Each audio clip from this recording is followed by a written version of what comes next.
with our lecture.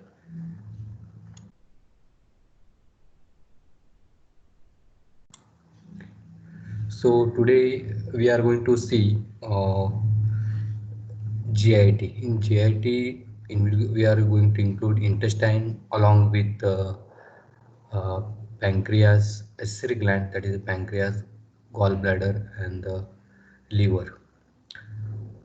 So yeah.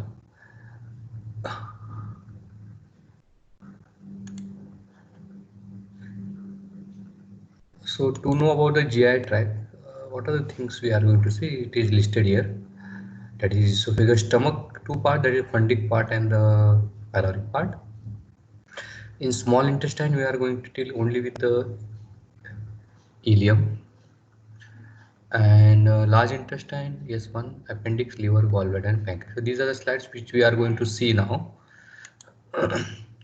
To basic, if you know the basic structure of GI tract, what are the four codes, what are its histological features, then you can comment on any slide of GI tract. So there are a few differences that to be in the mucosa that you have to remember here.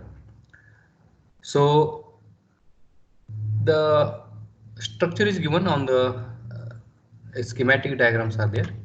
So you can see there are four codes. There is mucosa, submucosa, muscularis externa, and it is adventitia or serosa. Okay, so basically these four layers you should remember, at least name. That is mucosa, submucosa, just below the mucosa, so submucosa. It is a muscle layer, that's why it is called as a muscularis externa, which is made up of smooth muscles in which there is inner longitudinal, inner circular and outer longitudinal. Outer part, it is covered by the connective tissue, which is the adventitia. And in the major of the part, it is covered by the serosa. You see on the left hand diagram is given in which different codes are shown. The mucosa, submucosa, in there is a plexus in the submucosa which is called as a submucosal plexus. In muscle layer, outer longitudinal inner circle, there is another nerve plexus which is called as a myenteric plexus. Okay, and if you see the mucosa, if you concentrate on the mucosa, again mucosa, it is made of three layers. There is a lining epithelium. Underneath the mucosa, there is a lamina propria, which is again loose connective tissue. Now you know all the peculiarity of the loose connective tissue. And there is another layer called is muscularis mucosa. Again, it's a layer of smooth muscle. Okay, like muscularis externa, inner circular and outer longitudinal, we have discussed about. And serosa, it is nothing but again it's a connective tissue, adventitia or serosa, it is a connective tissue. So a little bit I'll go in the detail about, not more detail, but what you should know about that. Will go and we'll see it, and briefly we'll go to the what are the different features of the each part of GI tract. So as I said, the basic pattern: mucosa, submucosa, muscularis externa and serosa. Here it is given mucosa. And what is the mucosa? The answer should be it is the epithelial lining, lamina propria, which is a loose connective tissue, and the muscularis mucosa, which is a smooth muscle layer. That should be the answer which should be given.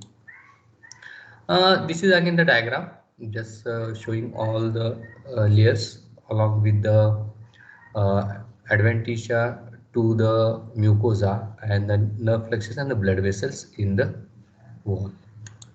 Okay. Now here it is the epithelium. Remember, starting point from the esophagus to the anal canal, the lining epithelium. Okay. At the two ends, that is at the esophagus and at the anal canal, it is a stratified squamous non-keratinized. That you remember.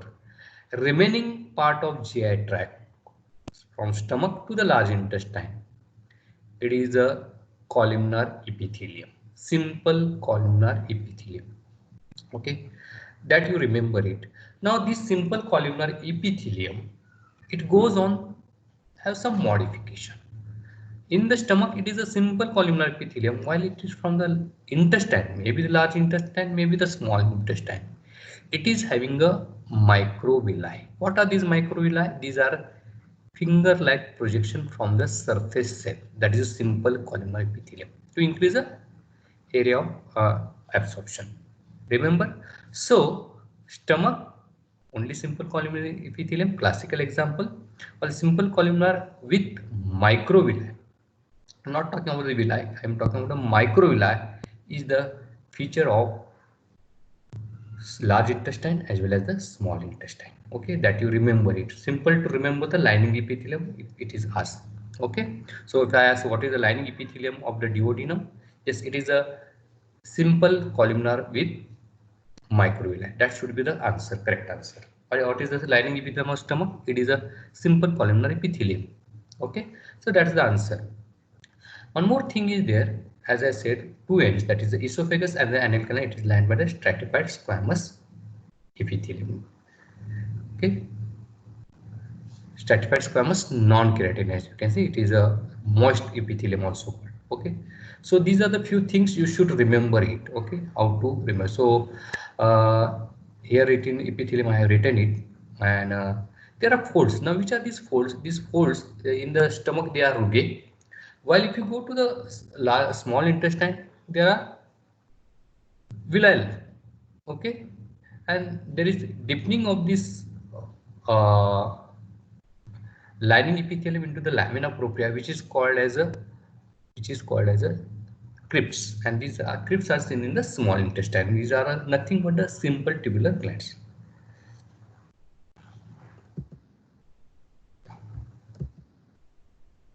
Okay, so that's the thing you can remember easily, the lining epithelium.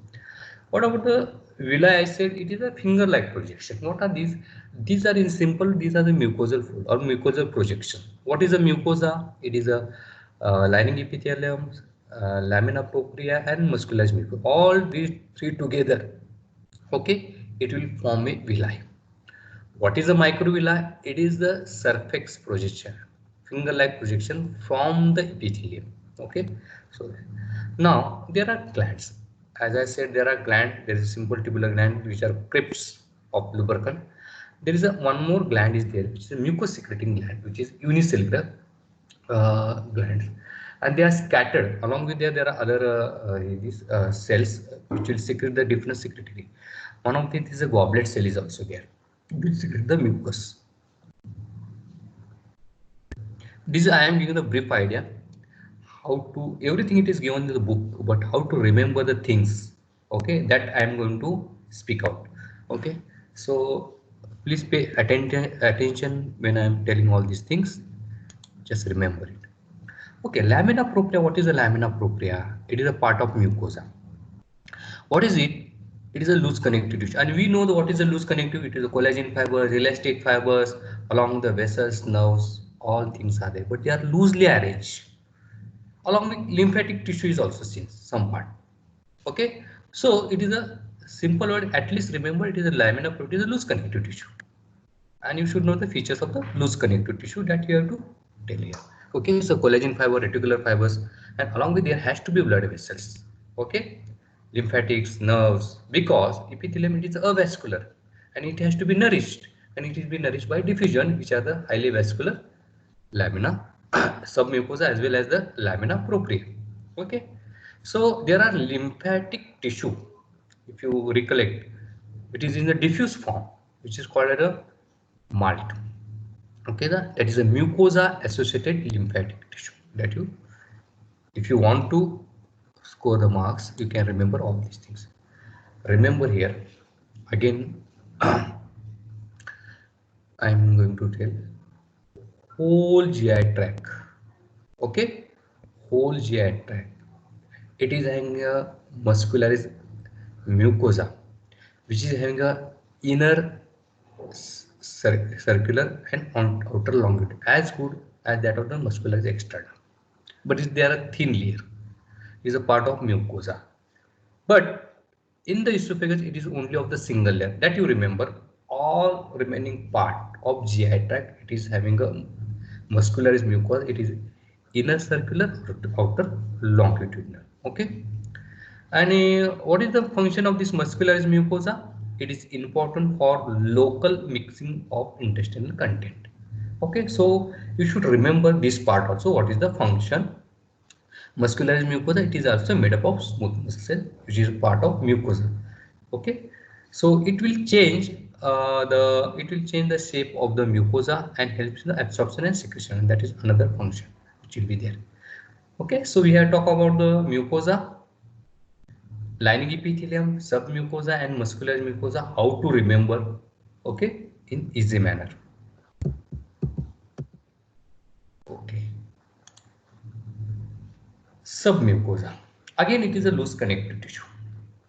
Okay, again it is made up of gland. It is having a now maybe having like a duodenum, which is having a characteristic Brunner's gland, which is this characteristic feature which is present in the submucosa, while other they are present in the mucosa, in the lamina propria.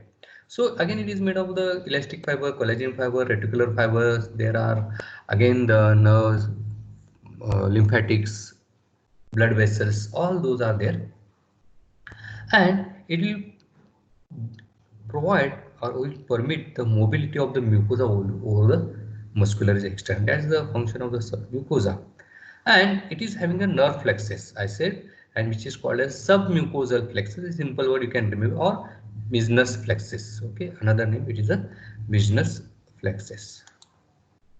I am talking general histology of GI. That is a GI tract, gastrointestinal tract. How to remember the things, how to differentiate. Muscularis externa, again I have told you, it is a inner circular and outer longicular, as like that of the muscularis mucosae. Okay, exceptions are there, like in stomach, there is oblique layer is there.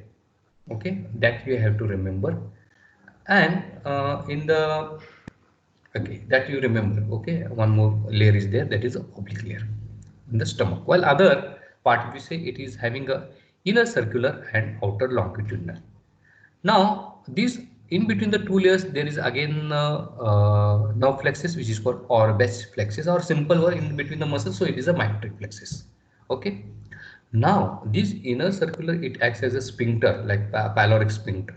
Okay. Internal Allen sphincter. These are the parts which will modified to form the sphincter. Okay. So, four layers we have seen. Again, I will summarize this. Epithelium, that is mucosa, submucosa, muscularis externa, and serosa or adventitia. Serosa, which is covered by the peritoneum. Okay, so esophagus is not covered by the peritoneum, there will be the adventitia. Anal canal is not covered by the peritoneum, so there will be the adventitia. So mucosa, it is having a lining epithelium. All over it should be simple columnar epithelium with some surface modification in the intestine, that is a small and large intestine, then microvilli, but at the two ends, esophagus and the anal canal, it is a stratified squamous non-keratin. Then the submucosa, again a loose connective tissue. Muscularis externa, inner circular, outer longitudinal.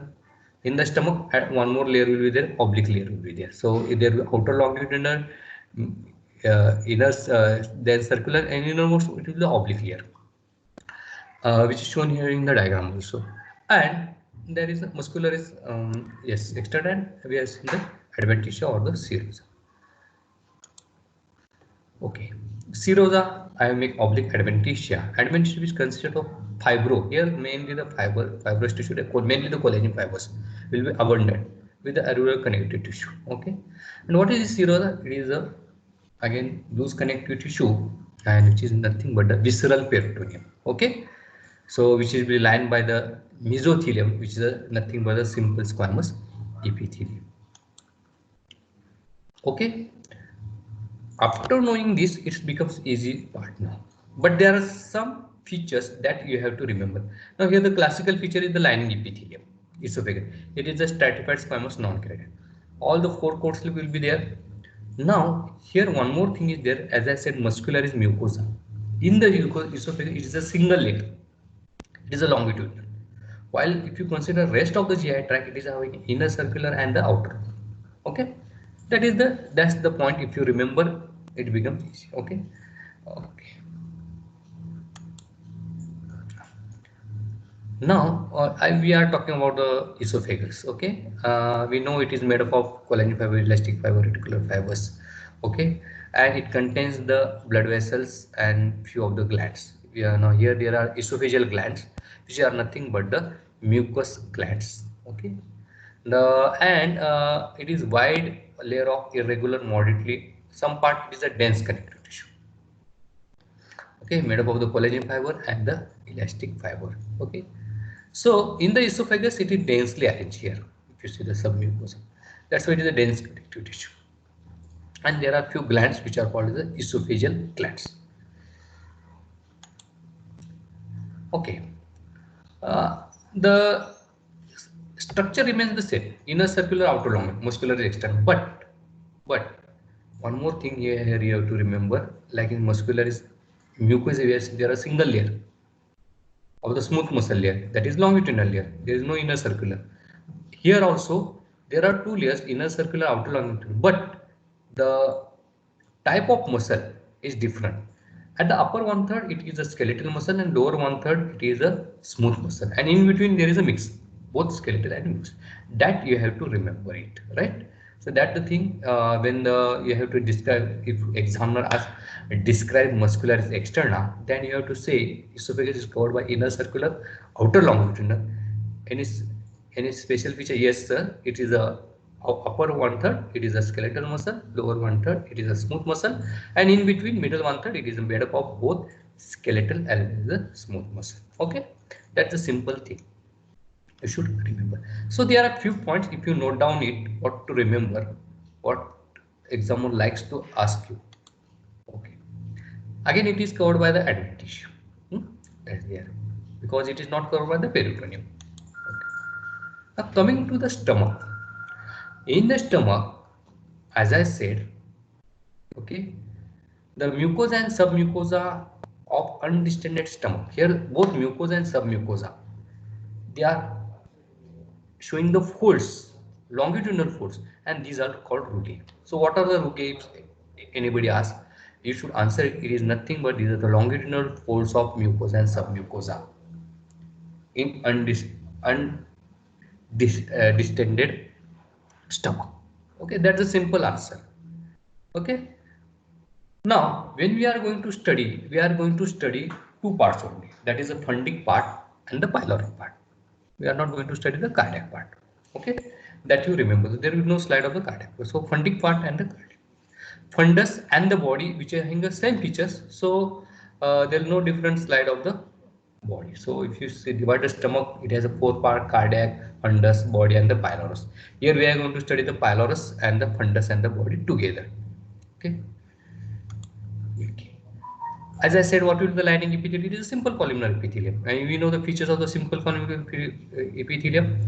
Here you can see there is a basally placed nucleus, whole nucleus. Okay, very classically example is shown.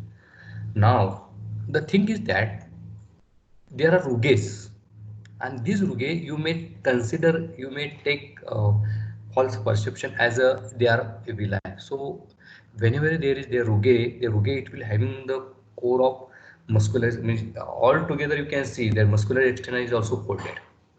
So you can see not muscular, submucous and mucous, sorry, it is folded, and you can see the lining epithelium.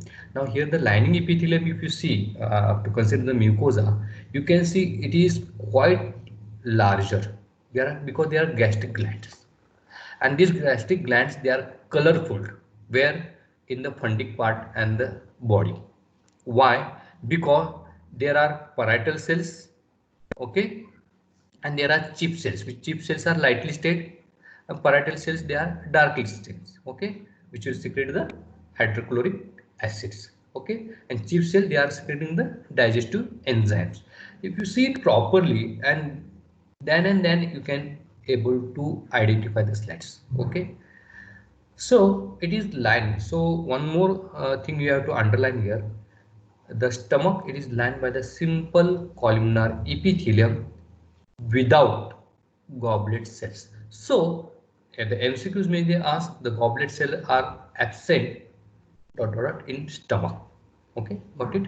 So goblet cells are absent in the stomach, they start appearing from the small intestine, from the duodenum to the large intestine, and it will go on increasing as you go downwards toward the large intestine.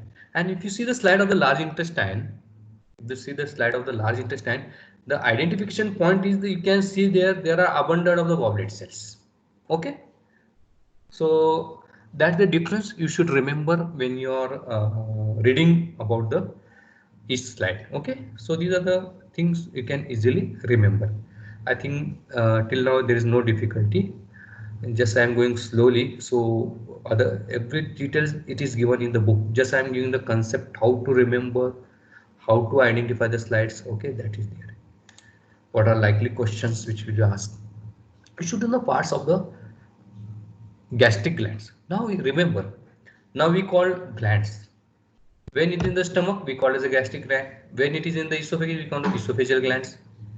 When it is in the large intestine or small intestine, what we call? These are called as the crypts of lubricant. Okay, or simple word, these are the intestinal glands or crypts of lubricant. Okay, but what is the feature of this stomach, the gastric gland? It is having a gastric pit, isthmus, neck, and there is a body and the base. Now this is nothing but the lining epithelium which is having a secretory cells. So there are different cells with simple columnar epithelium. Which are these cells? You should remember. Now if you see here this diagram, you can see there are mucous neck cells are there. There are at the base there are chief cells are there. Along with there are endocrine cells are there, which are the upward system. Oxantic cells are there. Okay, and surface cells are there. Okay, and there are some cells which is called as a basal cells. What are these basal cells? These are stem cells which will proliferate and it will replace the cells which have been degenerated from the surface cells. So there is continuous process which is going on. Okay, so it is a single diagram I have shown you. Mucous neck cell, it will secrete the alkaline mucus. Why? Because the stomach, it is having a hydrochloric acid which is secreted by parietal cells. And the important thing that parietal cell, one more thing is the intrinsic factor which will help in the absorption of vitamin B12 in the small intestine. Okay, these are the chief cells, pepsinogen. These are the again the gastric enzymes, gastric lipase, pepsinogen. And there are also G cells, which are gastric. So at least you should know the what are the secretion, what is the function. So in the single slide, I have explained this. Okay, at least remember this part. This part. Again, it is a schematic diagram showing the different cells and the features of that cells. I'll not comment on the mucosa, submucosa.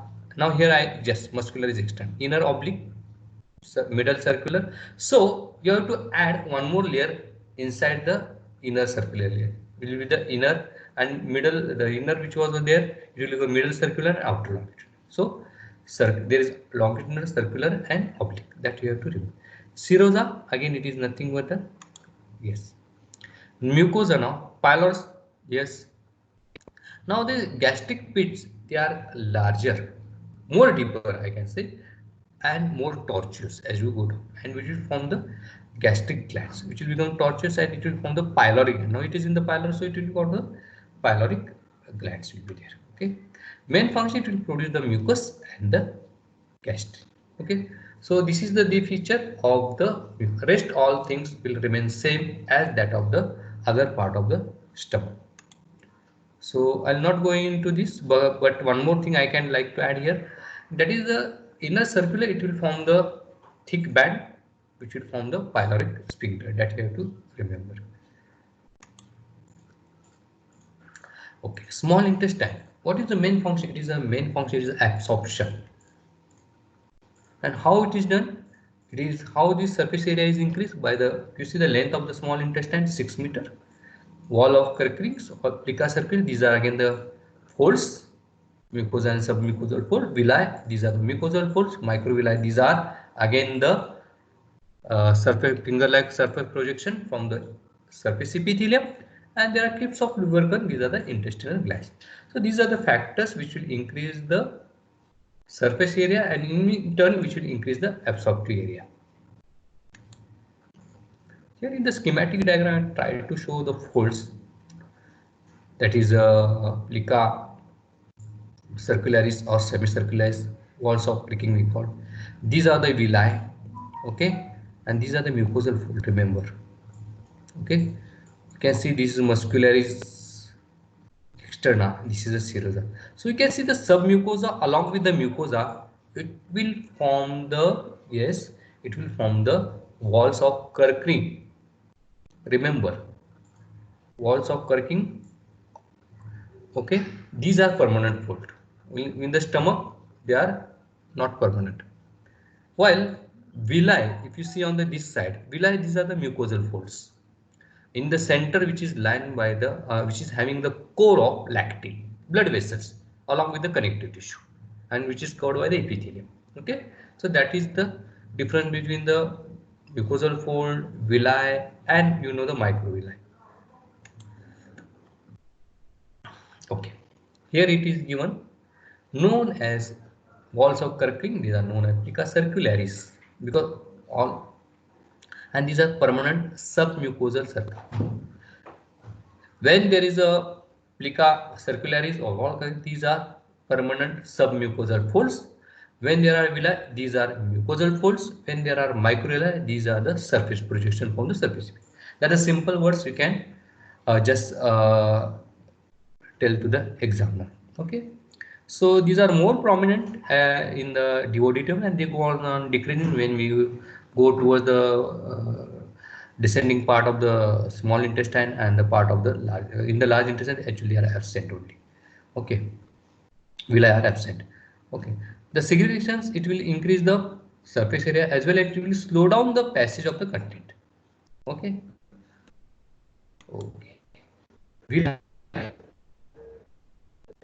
Simple is nothing but mucosal folds extending from the submucosal folds, which is having a central. You should know the structure.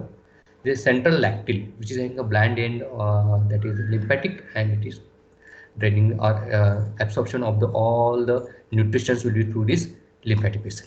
Okay, and there is core of capillary, core of connective tissue, and epithelial cells. Okay.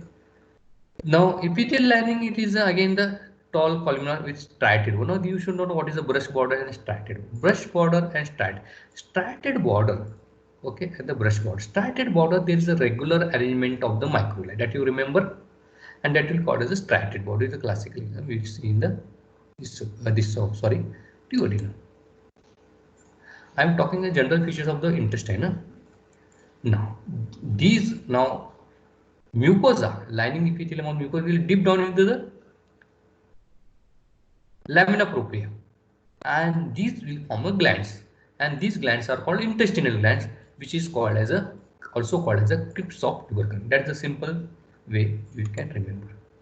Now again, it is a gland. They will be lined by the different cells. You should know. So columnar epithelium, goblet cell, undifferentiated stem cells, which will replace the other cells.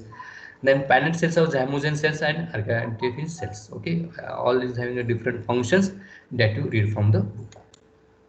Now, I'll just focus on the important part. Okay. So it is different. It is a classical. If you see here, there is a mucosa and submucosa. In between mucosa and submucosa, there is muscularis mucosae. Okay, you can see the glands in the mucosa also and submucosa. And in the mucosa, the glands are, these are called nothing but actually these are the intestinal glands. And you go in the submucosa, these are the duodenal glands, or these are called as a Brunner's gland. Okay, that is feature of the duodenum. So all the things it will remember the features of what I have told in the general part also. The cells, lining cells, enterocyte, goblet cells, stem cells, Paneth cells, enteroendocrine cells, that you remember, and the glands which are, and that is called intestinal. And now we can see intestinal crypts extend downwards to the deep mucosa. Okay, so these are nothing but these are the crypts of lubricant. Lamina propria stem, muscularis mucosa. I will not again go in the detail, already in the as that we are studying in the general features. Here, yes, submucosa. Just remember the submucosa. Now here the arrow is shown, which is showing the submuscularis mucosa, and already in the diagram it is written also Brunner's gland. and there are other arrows directing downwards, which is shown in the lamina propria, and which are showing the crypts. And these crypts, these are nothing but the intestinal glands. These are cut in a different way, so that will be seen in the mucosa. Okay, in between the mucosa and submucosa, there is a muscularis mucosa, and under the submuscularis mucosa, there are the glands which are submucosal glands or Brunner's gland. Okay, now what is the function? It will produce alkaline secretions. Whatever the acid secretions which are coming in the stomach, it has to be neutralized for enzymatic action, and that is done by the this Brunner's gland, which is secreting the alkaline secretion. Duodenum, okay, externa it is same, serosa it is same. Ileum, coming to the small intestine. Now, in the duodenum, there are tongue-like projection. Here, it is a lip-like projection, lip-like villi are there. In the duodenum, the tongue-like villi are there. Okay. Okay. So you can see villi are more finger-like in the ileum. So we have called the duodenum, ileum. Okay. We have skipped the jejunum, in which there are tongue-like. In the duodenum, it is a lip-like, and in the ileum, there are finger-like projection. Okay, which are showing the shape of the villi. Okay, so here the characteristic feature, it is the PS patches that you have to remember. What are these PS patches? These are aggregation of the lymphocytes, which forming a lymphatic nodules in the mucosa. It may go deep down into the submucous also. Okay, that is the point you have to remember in the ileum. Okay, and if you see this PS patches, it is covered by the M cells, and these M cells, they are lacking the microvilli. Okay, so there is no glycocalyx coating which is seen on the rest of the part. If you see what is the function of these M cells, now these M cells, which is a microfold, is to transport, that is, it will transport the organisms and the particles from the gut, that is from the lumen, gut of the, to the immune cells across the epithelial barrier. That's the function of the M cells. So lastly, you go through these slides. Okay, what is the epithelium? What is the villi? As I told you, broad spatula like in the duodenum, jejunum it is tongue like, and finger like in the ileum. Lamina propria, there are no PS patches in duodenum, but it is seen in the ileum. Okay, likewise, these are the features which I have shown here. Submucosa, duodenum will be showing the Brunner's gland. Rest they will not show the any glands. Large intestine, remember here, it is lined by the in the simple columnar epithelium with the microvilli, but there is absence of plica circularis. Okay, there is absence of the plica circularis as well as the villi. Okay, and there is abundant of the goblet cells which will be present in the large intestine. So if you see this at looking, empty cells at the lining epithelium,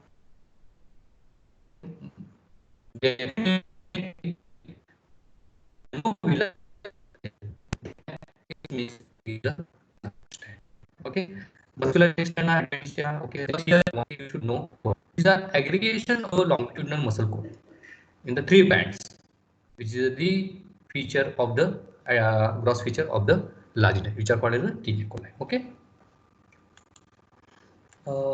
Yes, abdominal tonsil it is also called. Now this slide you may confuse with the one more slide which is having a PS patches, but how to differentiate here? In the jejunum, ileum, we have seen there are finger-like projections, finger-like villi are there. The villi which will be not seen in this appendix because the part of the large intestine. And if you see how to identify the villi, it will show the luminal surface irregular. But if you see the lumen here, it is smooth because there is no villi is there. So by looking at the smooth surface, the lumen, you can say yes, it may be showing the lymphoid tissue and it is showing the lumen villi are absent. Then it's definitely it is an appendix. Okay, I abundant of goblet cells will be seen here. Rest of the things will remain same. Liver, yes, in the liver there are a few things you should remember. Okay, all gross part you can see it is the largest organ, second organ of the body, but it is the largest gland of the. So first largest organ it is the skin, and second largest organ it is the this one, that is the liver. But what we have to remember in the liver, okay, in the liver it is showing the porta hepatis, the entry on coming out of the blood vessels and the lymphatics. What is this? This is having what are the contents? It is having a hepatic artery which is going inside, portal vein which is going inside, bile duct which is coming out, lymphatics which are coming out, nerves which are going in. All these structures are in the porta hepatis. What is this? It is now what kind of gland? What are the exocrine and what are the endocrine? Definitely we ask this question, and many of the students they are not able to answer this. So remember here exocrine portion and endocrine portion. Exocrine portion it is synthesize and secrete the bile. At least you can tell this. Okay, which is having a duct system. Endocrine it will synthesize and secrete number of plasma proteins into the blood like albumin, fibrinogen, prothrombin, lipoprotein. All endocrine part detail you will go in. You have seen already seen in the physiology part that you have to correlate here. So remember the exocrine, this slide, exocrine portion and the endocrine portion. Okay. I think yes, if you remember this, what is the histological structure? Just a minute.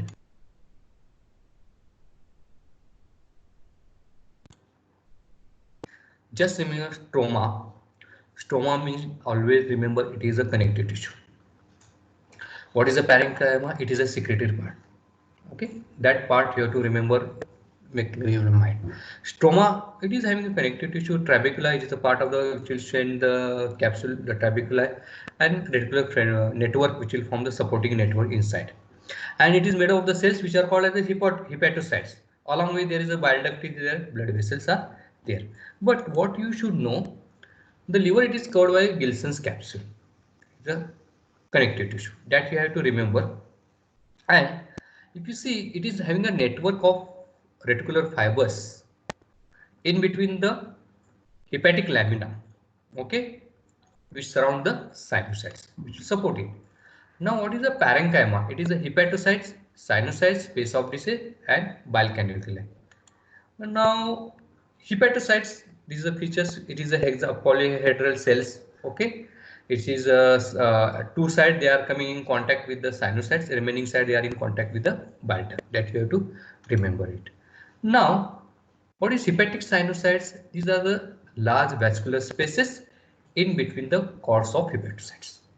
Okay, and also they are lined by the phagocytic cells which are called Kupffer cells here, endothelial cells and the reticular cells, and it is supported by the reticular fibers. Now these are the functions I have given here. Go through it. I want to concentrate on another part also. Perisinusoidal space. Peri means surrounding the sinusoids is called as perisinusoid or space of Disse.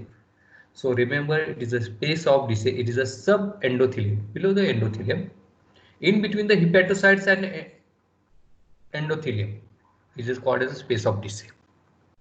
That or in simple words between the hepatocytes and sinusoid, that you remember it. Okay, I'll not go in detail of that. Bile canaliculi, these are nothing but these are the folds of plasma membrane. Okay, and they are just above that and below that fold they are connected by a tight junction. Okay, and this fold which will form by the bile canalicus. Okay, so it is formed by the opposition of the edges of the adjacent surface of the 2 or 3 neighboring hepatocytes. That the side which is not just facing towards the sinusoids, which are facing close to each other, that will form the bile canaliculi in between that two cells. Yes, you should know what is a classical hepatic lobule. There are three terms: classical hepatic lobule, portal lobule, and portal acinus. Three things you should know. So classical, it is having a hexagon. In the center there is a central vein, and at the sixth corner it is having a portal triad. Now, what is the structure of the portal triad? Which it is hexagonal. You can see here. Yes, you can see here classically. Okay, it is draining the blood towards the central vein. So this is again the diagram of the classical lobule. Now, portal lobule. What is a portal lobule? It is a triangular in shape. When we see how the triangle is formed, in the center of the triangle, what is there? There is a portal triad, or the portal triad which is made of bile duct, hepatic artery, and the portal vein. Okay, and the three corners, they are formed by the adjacent three classical lobule, which is having a central vein. So central vein of the three classical lobule, we have to join it. It will form a triangle, and in the center, it is having a portal triad. That is called as a portal lobule. What is a portal acinus? Now, in between the two classical lobule, in between the two classical lobule, and in between the two portal triad. Okay, in between the two portal triad. So, it is a diamond shaped area which is having a two portal triad and closes the two closest of the central vein. Okay. Now, it is divided into three zones. Okay, what are the three zones? These three zones, this zone is zone 1, it is near, if you see, they are the vessels. So it is highly oxygenated, highly nourished. If you go towards the vein, central vein, it will be having a low oxygen and less nutrient. Okay, so zone 1, zone 2, and zone 3, they are there. So zone 3 is near the central vein, the least oxygen, least nutrients, and zone 2, it is intermediate. What is the importance here? If there is hypoxia, which zone is going to affect first? It is a zone 3. If there is a poisoning is there, which zone is going to affect more? It is zone 1. That's the thing you have to apply clinically, and you have to correlate it. Okay, these are the three given. Okay, you go through this slide again, because remaining slides I have to just gallbladder, and one more slide is there, and then we stop it here. And one more thing, in the coming, I will ask to the madam, and I will try to see the next lecture to be the practical oriented,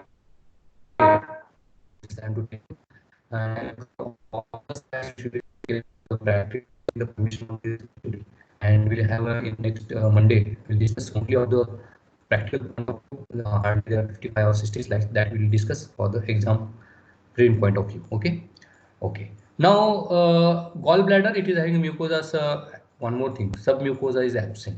That you have to remember.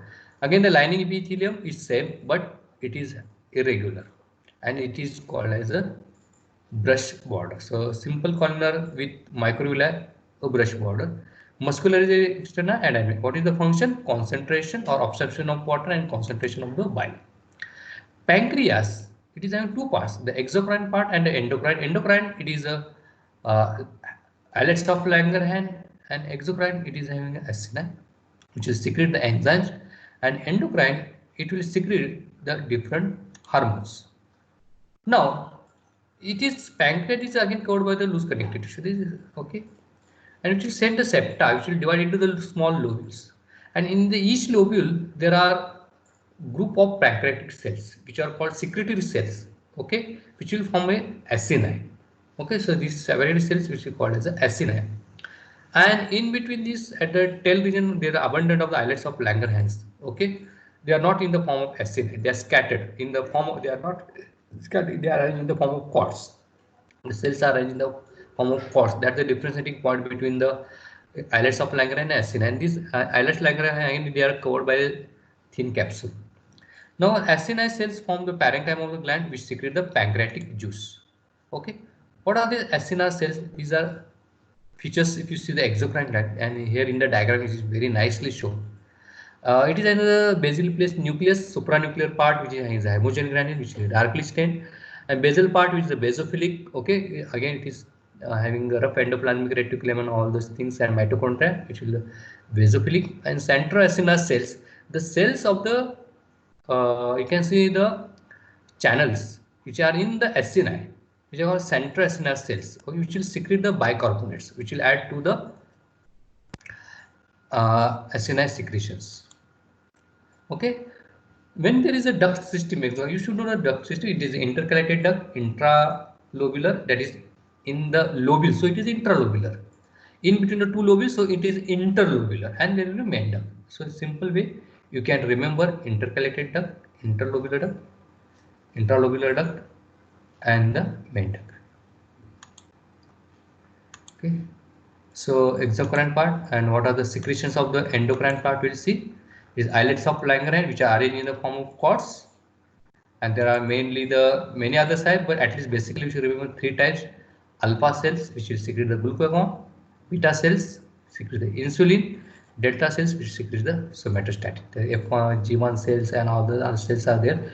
At least, but you should remember these cells. Okay. There also these are the parts you should remember. I have tried to explain you in simple way how to identify, how to remember, how to answer the different questions. Okay. So coming practical lecture, I say it will be it will be on the exam oriented only. Okay. So I'll take the permission and I'll show all the slides. More than 50 to 60 slides will be there, which will be helpful for your exams. Okay. So thank you very much. We'll stop here.